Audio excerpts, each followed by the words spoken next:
ओम श्री गुरुवे नमः। नमस्कार दोस्तों, स्वागत है आपका मेरे इस चैनल पर। तो आज हम लाल किताब का पूरा इतिहास जानेंगे, साथ ही जानेंगे कि लाल किताब क्या है और ये कहाँ से प्रचलित हुई और इसकी विशेषताएं क्या क्या हैं। इसके अलावा वैदिक ज्योतिष और जो लाल किताब ज्योतिष है, दोनों में अंतर क्या क्या है। साथ ही अगर लाल किताब से संबंधित आप कोई उपाय कर रहे हैं तो उसके लिए आपको क्या क्या सावधानियां रखनी चाहिए। तो चलिए क्रम से आज हम लाल किताब के जो है संपूर्ण इतिहास और अभी तक का इसका जो प्रचलन है उसका पूरा अध्ययन करेंगे। तो लाल किताब, जैसा कि आप जानते हैं कि ज्योतिष का एक ग्रंथ है। इसके जो मूल रचयिता हैं उनका नाम हालांकि अज्ञात है और विवादास्पद भी है, यानी कि ये क्लियर नहीं है कि इस ग्रंथ के जो मूल रचयिता हैं वो कौन है। भारत के पंजाब प्रांत के फरवाला, यह जिला जालंधर में पड़ता है। वहाँ के निवासी पंडित रूपचंद जोशी जी ने इसे सन 1939 से लेकर 1952 के बीच में इसको 5 खंडों में इसकी रचना की थी।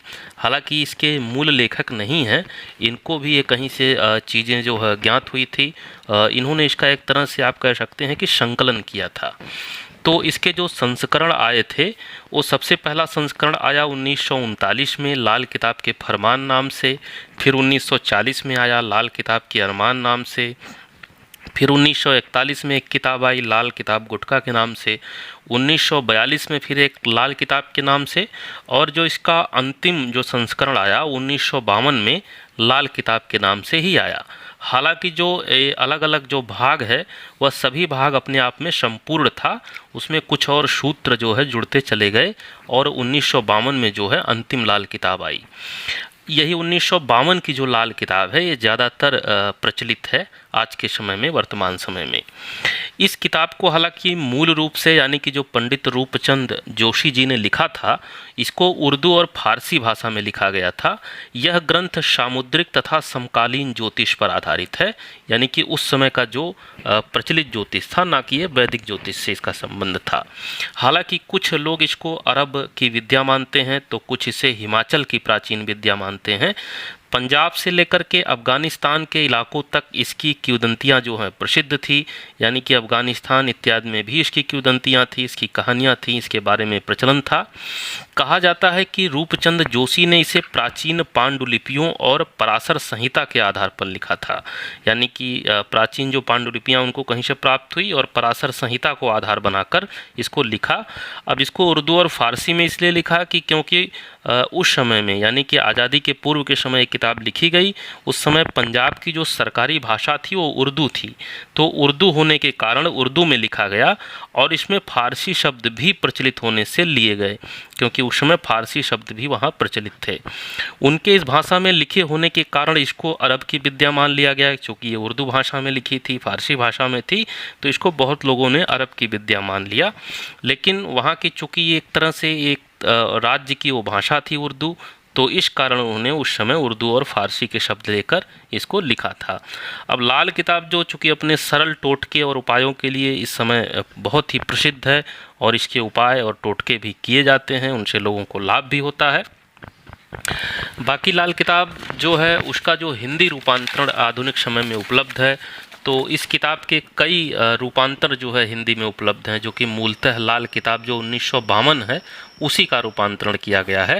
हालांकि चंडीगढ़ पंजाब में जो अरुण प्रकाशन ने सभी इन किताबों का हिंदी में रूपांतरण किया था और इसको अरुण संहिता लाल किताब के नाम से प्रकाशन किया था।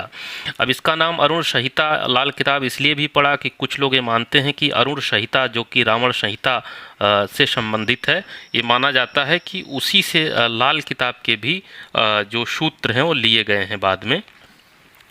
मूलतः हालांकि सभी किताबों में चूँकि प्रिंटिंग की गलतियां हैं, चूँकि अनुवाद हिंदी में किया गया है, तो बहुत सारी चीज़ें या बहुत सारे शब्द ऐसे हैं जो उर्दू के हैं, फारसी के हैं इस हिंदी रूपांतरण में जिससे लोगों को कभी कभी समझने में दिक्कतें आती हैं। अब लाल किताब की क्या विशेषताएं हैं? लाल किताब जो है ज्योतिर्विद्या की एक स्वतंत्र और मौलिक सिद्धांतों पर आधारित चूँकि अनोखी पुस्तक है। सैद्धांतिक अथवा प्रायोगिक फलित ज्योतिष से हटकर इसकी अपनी जो है निजी विशेषताएँ हैं। इसके अलावा ग्रहों के दुष्प्रभाव से बचने के लिए जो इसके टोटके हैं वो चूँकि इतने सरल और सुविधापूर्ण हैं जो आम जनमानस भी आसानी से इसको कर सकता है। कहीं न कहीं इसके इतने ज़्यादा प्रचलित होने का एक प्रमुख कारण ये भी रहा, चूँकि वैदिक उपाय जो थे वो थोड़े से कठिन थे, यज्ञ हवन इत्यादि थे, जप था, तो कहीं न कहीं लोगों को इससे आसान उपाय मिल सके। अब इसके उपाय कैसे थे, जैसे काला कुत्ता पालना, गाय को, कुत्तों को व कौओं को भोजन खिलाना, कुंवारी कन्याओं से आशीर्वाद लेना, वृक्ष विशेष को जलार्पण करना, अन्न या कुछ जो सिक्के हैं उसको पानी में बहाना, इसके अलावा चोटी रखना, सिर ढककर रखना इत्यादि। तो इन सब छोटे छोटे और सरल उपायों के कारण आम जनमानस में लाल किताब के उपाय जो है और इस किताब की जो प्रसिद्धि है वो इतनी तीव्र गति से हुई। लाल किताब में हालांकि धर्माचरण और सदाचरण के बल पर ग्रह दोष निवारण किया जाता है। इससे इहलोक तो बनता ही है, परलोक भी बनता है, यानी कि इसके जो ज़्यादातर उपाय हैं वो धर्माचरण और सदाचरण के प्रतीक ही हैं, यानी कि हमको एक तरह से अच्छी चीज़ें सिखाते हैं, अच्छी चीज़ें करना सिखाते हैं। लाल किताब को उपायों का विश्वकोश भी कहते हैं, चूँकि इसमें कोई ऐसी शायद इस संसार में समस्या हो जिसका उपाय ना दिया हो, सभी का उपाय इसमें बहुत विस्तार से दिया गया, हर एक समस्या का। अब जो भारतीय वैदिक ज्योतिष है और लाल किताब ज्योतिष है उसमें बहुत सारी विभिन्नताएं हैं, दोनों में बहुत सारे अंतर हैं। तो इन कुछ अंतरों को हम देखते हैं जो प्रमुख हैं। इसमें जैसे एक अंतर यह है कि वैदिक ज्योतिष में जो लग्न राशि का बहुत महत्व होता है। आप जानते हैं आपकी जो लग्न कुंडली बनती है वहाँ लग्न राशि स्थापित की जाती है। जैसे कन्या लग्न है आपकी तो वहाँ 6 नंबर स्थापित किया जाएगा लग्न में, लेकिन लाल किताब में ऐसा नहीं होता। लाल किताबें मानती है कि जातक का जो लग्न होता है वो हमेशा मेष लग्न ही होता है, यानी कि पहला खाना या पहला भाव वहाँ हमेशा 1 नंबर ही लिखा जाएगा। हालांकि ग्रह जो है वो जरूर भावों के अनुसार बैठाए जाते हैं उस समय जो गोचर रहता है। तो सबसे पहला अंतर तो यही है। इसके अलावा वैदिक ज्योतिष में जहाँ वर्ग कुंडली बनती है, वर्ग कुंडली मतलब जैसे नवांश कुंडली बनती है, दशमांश कुंडली बनती है, एकादश कुंडली बनती है, तो इन सब के आधार पर जो है फलादेश निकालते हैं। परंतु लाल किताब में जो कुंडली बनती है वो अलग तरीके से बनती है। उसको अंधी कुंडली भी कहते हैं, अंधराती कुंडली बनाते हैं, नाबालिग कुंडली बनाते हैं। तो इस तरह की जो है कुंडली बना करके भविष्य को बताया जाता है या फलादेश किया जाता है। इसके अलावा जो लाल किताब के दशा या महादशा जो है उसको 36 साला या 35 साला चक्कर कहते हैं, यानी कि 36 साला या 35 साल का ये माना जाता है। जबकि हमारे जो वैदिक ज्योतिष हैं वहाँ सभी ग्रहों के महादशा या उनकी दशाओं के लिए अलग अलग समय निर्धारित हैं। दूसरा यह है कि लाल किताब में जो है वर्ष फल का अत्यंत महत्व है। वैदिक ज्योतिष के जो उपाय होते हैं वो सिद्धांत, गणित और ज्ञान पर आधारित हैं, विशेषकर जैसे मंत्र इत्यादि हैं, मंत्र का जप है, हवन यज्ञ पर आधारित हैं। जबकि जो लाल किताब के जो उपाय हैं या ज्ञान हैं वो लोक प्रचलित अनुभवों पर आधारित हैं। तो यह सिद्धांत इसके सावधानी और उपायों का एक तरह से संग्रह हैं। तो लाल किताब को एक तरह से व्यवहारिक जो उपाय होते हैं उनसे संबंधित किया गया है। वैदिक ज्योतिष में जो ग्रह और नक्षत्रों के आधार पर फल कथन किया जाता है कि ग्रहों की स्थिति क्या है, नक्षत्रों की स्थिति क्या है। जबकि लाल किताब में सामुद्रिक शास्त्र है, वास्तु शास्त्र का समावेश है। इसके अलावा लाल किताब में हस्तरेखा को भी प्रमुख स्थान दिया जाता है। तो इन सब से मिला जुला के इसमें फलादेश करने का नियम है। लाल किताब के जो दृष्टि नियम है वो भी अलग हैं। जैसा कि आप जानते हैं वैदिक ज्योतिष में सभी ग्रहों की दृष्टियाँ जो होती, 7वीं दृष्टि सभी ग्रहों की होती हैं। इसके अलावा भी कुछ ग्रहों की पूर्ण दृष्टियाँ होती हैं। जबकि लाल किताब में एक चीज़ ये होता है कि ग्रहों की दृष्टियाँ नहीं होती बल्कि भावों की दृष्टियाँ होती हैं, यानी कि भाव जो है दृष्टि रखते हैं किसी जो है अन्य भाव पे, तो भावों की दृष्टियाँ होती हैं, ग्रहों की नहीं।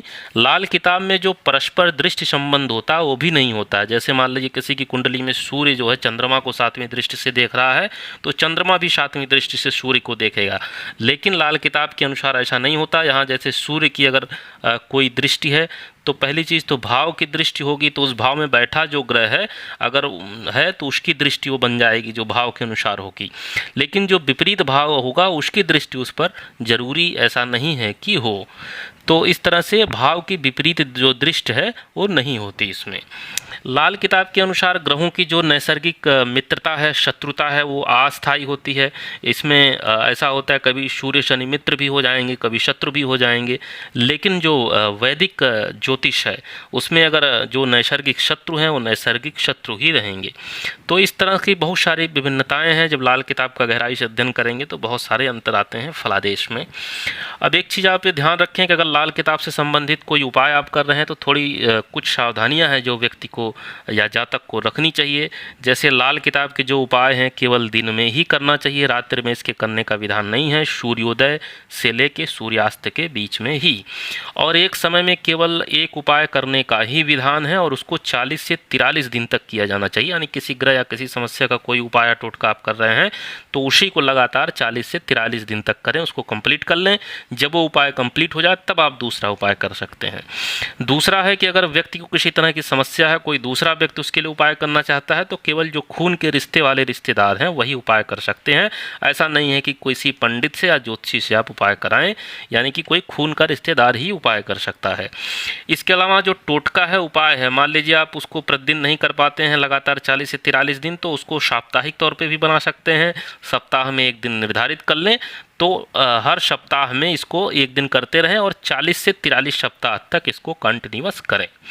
इसके अलावा बीच में रुकावट या नागा ना करें। ऐसा माना जाता है कि बीच में अगर एक दिन भी रुकावट हो गई या नागा हो गया तो पहले के जो भी उपाय किए हैं वो भी निष्फल हो जाएंगे, नहीं तो उपाय फिर से शुरू करने पड़ेंगे। अगर बाई चांस ऐसा हो जाता है तो इसके लिए कुछ उपाय हैं। इसके लिए चावल को दूध से धोकर अपने पास रख लें तो इसमें जो है जो नागा हो गया है कहीं न कहीं उसका दोष हट जाता है। तो ये सारी चीज़ें आपको ध्यान में रखनी चाहिए। तो लाल किताब का ये संपूर्ण इतिहास था और इसकी क्या क्या सावधानियां करें अगर इससे संबंधित आप उपाय कर रहे हैं। तो आज के लिए इतना ही। नमस्कार, धन्यवाद।